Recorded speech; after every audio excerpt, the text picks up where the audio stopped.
ఒక పార్టీ నుంచి ఇంకో పార్టీలోకి ఎన్నికలకు ముందు మారిన సందర్భాలు ఎప్పుడన్నా చూసారా? స్పెసిఫిక్గా నాకు గుర్తులేదు. గతంలో జరిగి ఉండొచ్చు, జరగకపోవచ్చు, లేకపోతే భవిష్యత్తులో జరగవచ్చు, జరగకపోవచ్చు. ఇక్కడైతే మ్, విధానాలు నచ్చక ఆ, ఆ, అంటే నిదానంగా మనం నియంతృత్వంలోకి వెళ్తా ఉన్నాం ప్రజాస్వామ్యం నుంచి అనే ఒక భావనతోనే వీళ్ళందరూ వస్తున్నారని నేనైతే అనుకుంటాను. మీరు కమ్మ సామాజిక వర్గం కాబట్టి ఆ పార్టీలో కమ్మ వాళ్ళ మీద ఆ రకమైన వివక్ష ఏమన్నా కనిపించిందా? వివక్ష అంటే ఆ, ఏ వర్గానికి ఆ వర్గంలో పెద్దోళ్ళు ఉంటారు, పైనుంచి కింద దాకా ఉంటారు, పెద్ద దాంట్లో మంచోళ్ళు ఉంటారు, పెద్ద దాంట్లో చెడ్డోళ్ళు ఉంటారు. కానీ మీకు నచ్చిన వాళ్ళే గొప్పోళ్ళు అని ప్రొజెక్ట్ చేయటాన్ని నేనైతే సమర్థించను.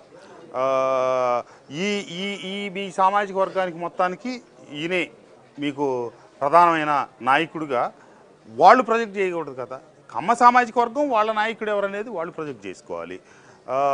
మొన్న కొందరు వ్యక్తులు వెళ్ళినప్పుడు ముఖ్యమంత్రి గారు అన్నారట, మంచి పిల్లవాడిని మీరు బాగొట్టారని వెళ్ళినోళ్ళు అంటే, లేదు మనం టికెట్ ఇస్తా ఉన్నాం, అన్ని వనరులు సమకూరుస్తా ఉన్నాం, తనే వెళ్ళిపోతానంటే నేనేం చేస్తాను, తనకి క్యాస్ట్ ఫీలింగో లేకపోతే వాళ్ళ కులం వాళ్ళతో ప్రెషర్స్ ఉన్నాయి, అవి ఉన్నాయి ఇవి ఉన్నాయి అని చెప్పి అన్నారట. పెద్దలు పార్టీని పెట్టి అనంతకాలంలో అధికారంలోకి తెచ్చుకొని 151 సీట్లతో అధికారం వెళ్తున్న జగన్మోహన్ రెడ్డి గారికి కొంత ఓపెన్ మైండ్తో ఉండాల్సిన అవసరం కూడా ఉంది.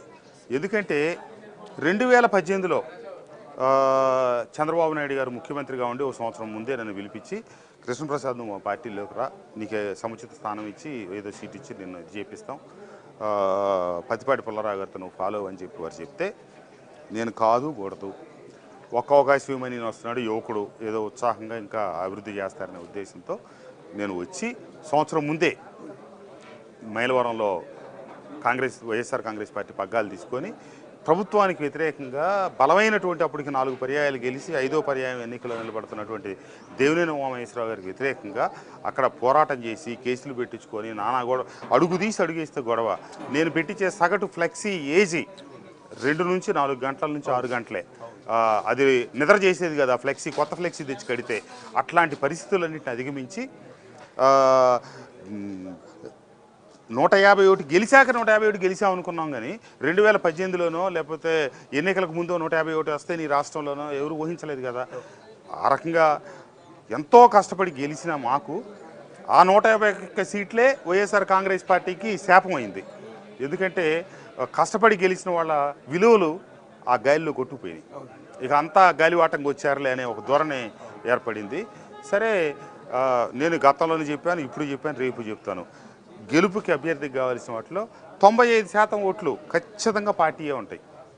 90, 95, 92, 93, 96 ఒక్కొక్క నియోజకవర్గంలో ఒక్కొక్క రకంగా ఉంటాయి.